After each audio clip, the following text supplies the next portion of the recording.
Hello प्यारे बच्चों, मैं प्रवीण और आप देख रहे हो द प्रवीण कोड, जहां हम फिजिक्स के सभी कॉन्सेप्ट को डिकोड करते हैं। तो चलिए बेटा, आज का लेक्चर शुरू करते हैं। तो बेटा, जो आज का लेक्चर होने वाला है वो क्लास 12th फिजिक्स का होने वाला है। जो आज आपका चैप्टर चलेगा वो चैप्टर नंबर 1 चलेगा, विद्युत आवेश तथा क्षेत्र। तो देखिए बेटा, आज का ये पहला लेक्चर है।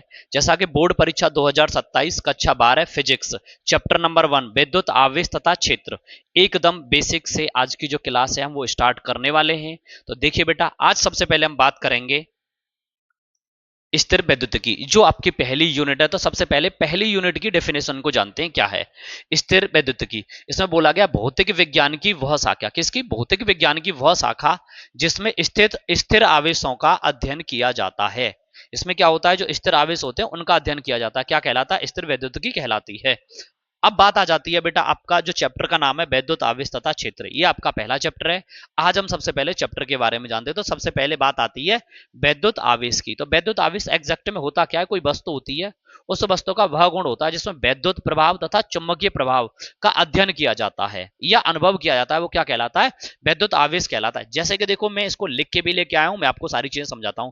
वैद्युत आवेश की परिभाषा, वैद्युत आवेश है क्या?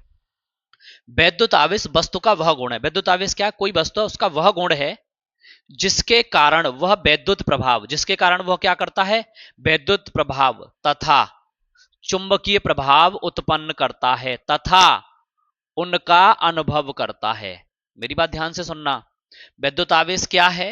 वैद्युत आवेश है कोई भी वस्तु है उसका वह गुण, कोई भी वस्तु है उसका वह गुण जिसके कारण वैद्युत प्रभाव तथा चुंबकीय प्रभाव उत्पन्न करता है तथा उसका अनुभव करता है। आपसे कोई एक लाइन पूछे वैद्युत आवेश क्या है, तो वैद्युत आवेश है क्या, आप सीधा सीधा कह दोगे वैद्युत प्रभाव। इसमें क्या हो रहा है? एक तो वैद्युत प्रभाव हो रहा है तथा दूसरा क्या हो रहा है? चुंबकीय प्रभाव। इसमें क्या हो रहा है? चुंबकीय प्रभाव, चुंबकीय प्रभाव। इन दोनों चीजों का, इनमें क्या हो रहा है? इन दोनों चीजों का अनुभव किया जा रहा है, इन दोनों चीजों का अनुभव किया जा रहा है। क्या कहलाता है? इनके जो प्रभाव का प्रभाव उत्पन्न हो रहा है और इनका हम अनुभव भी कर रहे हैं, वो क्या कहलाता है? वैद्युत आवेश कहलाता है। जैसा कि मैंने डेफिनेशन में समझाया है, वैद्युत आवेश वस्तु का वह गुण है जिसके कारण वह वैद्युत प्रभाव तथा चुंबकीय प्रभाव क्या कर रहा है बेटा? उत्पन्न कर रहा है तथा क्या कर रहा है? अनुभव कर रहा है। क्या कहलाता है? वैद्युत आवेश कहलाता है। दो काम करता है। इसमें क्या होता है? वैद्युत प्रभाव भी उत्पन्न होगा और चुंबकीय प्रभाव भी उत्पन्न होगा। क्या कहलाता है? वैद्युत आवेश कहलाता है। जैसे कि बिजली का कड़कना, बिजली कड़कती है, बादल चमकते हैं, इस प्रकार से बारिश होती है। फिर कागज के टुकड़े चिपकना, कागज के कंगा है, कंगे के ऊपर कागज के टुकड़े चिपक जाना। जैसे एक और चीज समझ सकता हूं मैं, इसमें आकर्षण और प्रतिकर्षण की जो प्रक्रिया होती है वो भी क्या कहलाता है? आवेश कहलाता है। जिसमें आकर्षण होगा, प्रतिकर्षण होगा, वो क्या कहलाएगा? आवेश कहलाएगा। बेटा, आवेश जो होता है वो दो प्रकार का होता है, एक होता है धनावेश और एक होता है ऋणावेश। जैसा कि देखो, हम अगली स्लाइड में देखते हैं आवेश के प्रकार। आवेश कितने प्रकार का होता है बेटा? आवेश दो प्रकार का होता है। पहला कौन सा होता है? धनावेश। दूसरा कौन सा होता है? ऋण आवेश। अब बात आती है धनावेश की। देखो, इसके पास पैसे हैं, मान के चलिए ये किसी को दे रहा है, तो इसके पास क्या हुई? कमी। तो यहां पे क्या हो जाती है? इलेक्ट्रॉन की कमी हो जाती है या द्रव्यमान में कमी हो जाती है। अब बात आती है ऋणावेश। अब मैंने धन किसी को दिया तो मेरे पास तो कम हुआ, उसने लिया तो उसके पास क्या हो जाएगी? इलेक्ट्रॉन की अधिकता हो जाएगी, यानी द्रव्यमान में वृद्धि हो जाएगी। उसका जो भार है, उसका जो द्रव्यमान है वो बढ़ जाएगा। आगे इसमें दो चीजें और होती हैं, एक होता है बेटा सजातीय आवेश और एक होता है विजातीय आवेश। सजातीय आवेश क्या होता है? जिसमें समान प्रकार के आवेश पाए जाते हैं। विजातीय आवेश क्या होता है? जिसमें विपरीत प्रकार के आवेश पाए जाते हैं। जैसे कि देखिए, एक होता है आकर्षण और एक होता है प्रतिकर्षण। आकर्षण कब होगा? प्रतिकर्षण कब होगा? सबसे पहले जानते हैं आकर्षण। आकर्षण क्या होता है? विजातीय या विपरीत आवेशों में आकर्षण होता है। विपरीत प्रकृति के आवेशों में, यानी विपरीत प्रकृति, एक होगा प्लस का और एक होगा माइनस का, तो ये कैसे हो गए? विपरीत प्रकृति के हो गए। तो इनमें क्या होगा बेटा? आकर्षण होगा। और आकर्षण होगा तो क्या कहलाएगा? आकर्षण ही कहलाएगा। तो कैसी प्रकृति के आवेश हैं? विपरीत प्रकृति के आवेश हैं। दूसरे होते हैं प्रतिकर्षण। दूसरा क्या होता है? प्रतिकर्षण। उसको क्या कहते हैं? विजातीय आवेश। तो इसमें किस प्रकार के आवेश मिलेंगे? विजातीय। इसमें सॉरी, सजातीय मिलेंगे। इसमें कैसे मिलेंगे?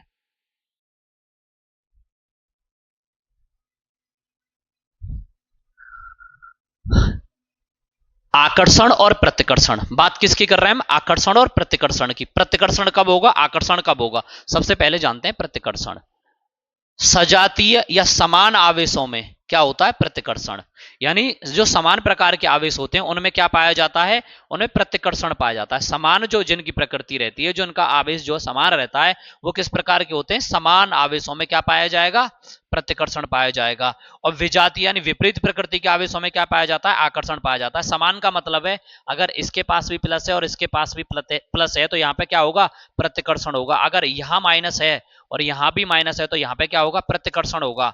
अगर यहां प्लस है और यहां पे भी प्लस है तो क्या होगा? प्रतिकर्षण होगा। पर यहां पे अगर मैं प्लस की बात करूं और माइनस की बात करूं तो यहां पे क्या हो जाएगा? आकर्षण हो जाएगा, क्योंकि आवेश जो है वो विपरीत प्रकृति के हैं।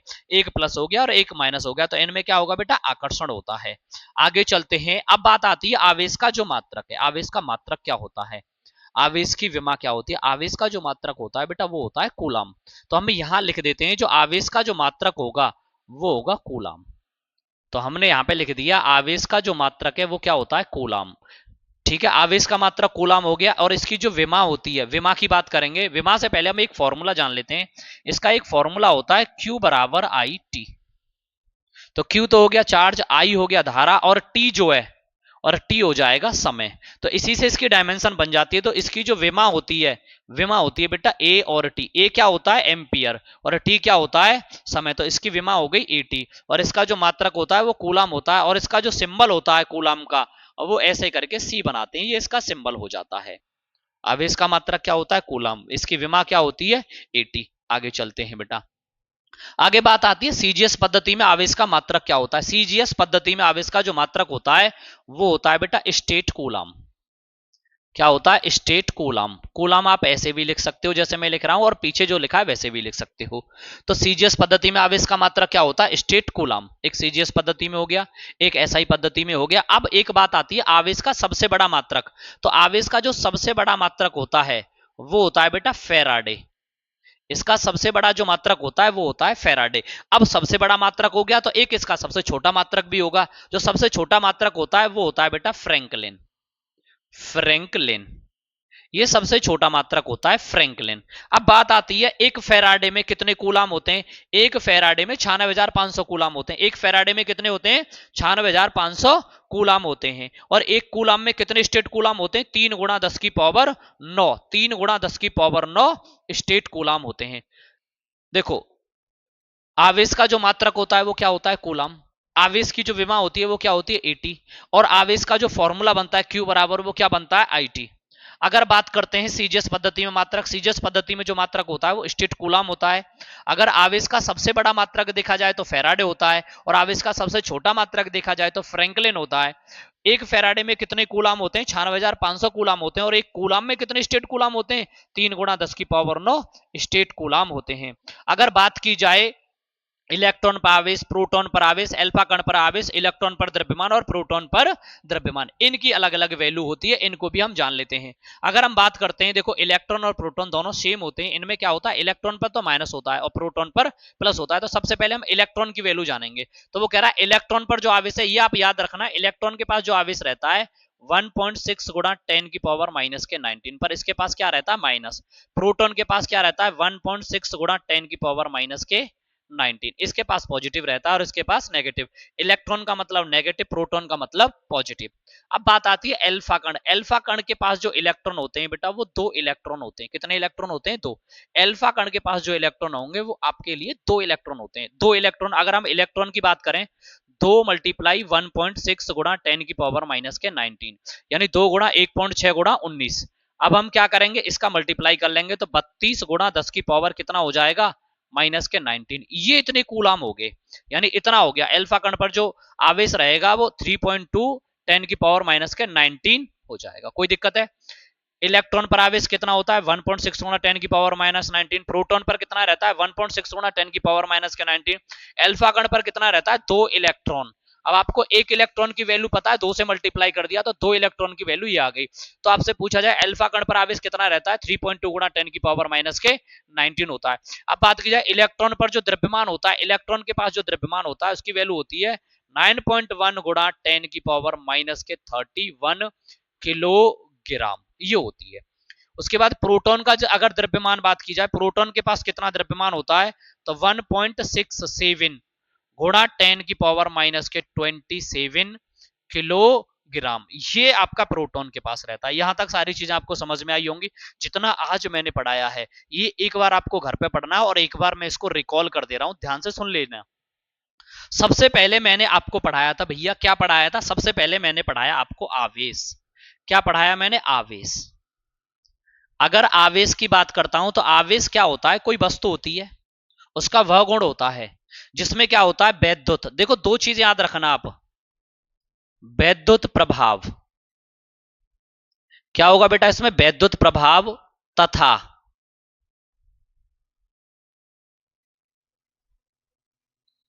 चुंबकीय प्रभाव।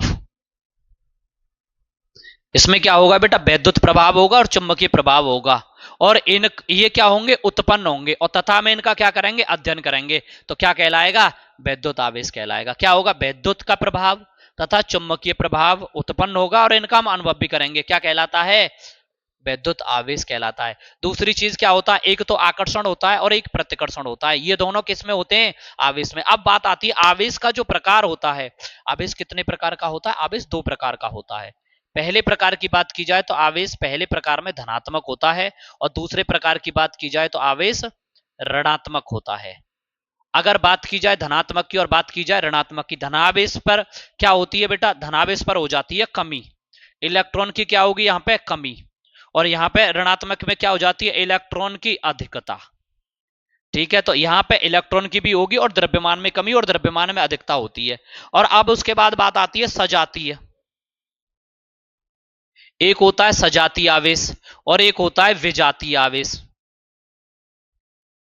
विजातीय आवेश, अगर हम विजातीय आवेश की बात करें और एक सजातीय आवेश, सजातीय आवेश क्या रहता है, इसमें समान प्रकृति के आवेश रहते हैं, समान प्रकृति, जैसे प्लस प्लस है तो प्लस प्लस रहेंगे, माइनस माइनस है तो माइनस माइनस रहेंगे, ये होता है सजातीय आवेश। विजातीय क्या रहता है, इसमें एक प्लस रहेगा तो एक माइनस रहेगा, एक माइनस रहेगा तो एक प्लस रहेगा, ये विजातीय प्रकार के आवेश रहते हैं। सजातीय आवेश जिसमें समान आवेश पाए जाएगा, विजातीय आवेश जिसमें विपरीत प्रकार के आवेश पाए जाते हैं। दूसरी चीज मैंने इसकी विमा की बात की थी और इसके मात्रक की बात की थी। अगर हम मात्रक की बात करते हैं, मात्रक, तो इसका जो मात्रक होता है वो होता है बेटा कूलाम। और अगर इसकी विमा की बात की जाए, विमा, इसकी अगर विमा की बात की जाए, विमा जो रहती है इसकी, विमा विमा हो जाती है बेटा 80, विमा हो गई इसकी 80। अब एक मात्रक होता है इसका सीजीएस पद्धति में और एक होता है एसआई पद्धति में। एसआई पद्धति का मात्रक मैंने बता दिया कूलाम, इसे सी से डिनोट करते हैं। एक विमा हो गई 80 और एक इसका सीजीएस पद्धति में मात्रक होता है स्टेट कूलाम। सीजीएस पद्धति का जो मात्रक रहता है उसे हम क्या कहते हैं, स्टेट कूलाम, कूलाम। और एक होता है इसका सबसे बड़ा मात्रक। सबसे बड़े मात्रक की बात की जाए तो सबसे बड़ा जो मात्रक होता है वो फैराडे होता है। सबसे छोटे मात्रक की बात की जाए तो वो क्या होता है, वो फ्रैंकलिन होता है। ठीक है, और बात करें हम इसके इलेक्ट्रॉन पर चार्ज की, इलेक्ट्रॉन पर जो चार्ज होता है, इलेक्ट्रॉन पर जो आवेश होता है 1.6 10⁻⁻⁻19। इसी प्रकार से प्रोटॉन पर होता है। और अल्फा कण की बात करें तो इस पर 2 इलेक्ट्रॉन होते हैं, और इलेक्ट्रॉन पर द्रव्यमान की बात करें और प्रोटॉन पर द्रव्यमान की बात करें, वो दोनों चीजें मैंने आपको एक एक करके अलग अलग यहाँ पे सारी चीजें ये समझाई थी। इलेक्ट्रॉन पर द्रव्यमान बता दिया, प्रोटॉन पर द्रव्यमान बता दिया, सारी चीजें। अगर आपको बेटा ये वीडियो अच्छा लगा हो तो वीडियो को बेटा लाइक करिएगा, शेयर करिएगा, सब्सक्राइब करिएगा। मिलते हैं फिर नेक्स्ट वीडियो में, धन्यवाद।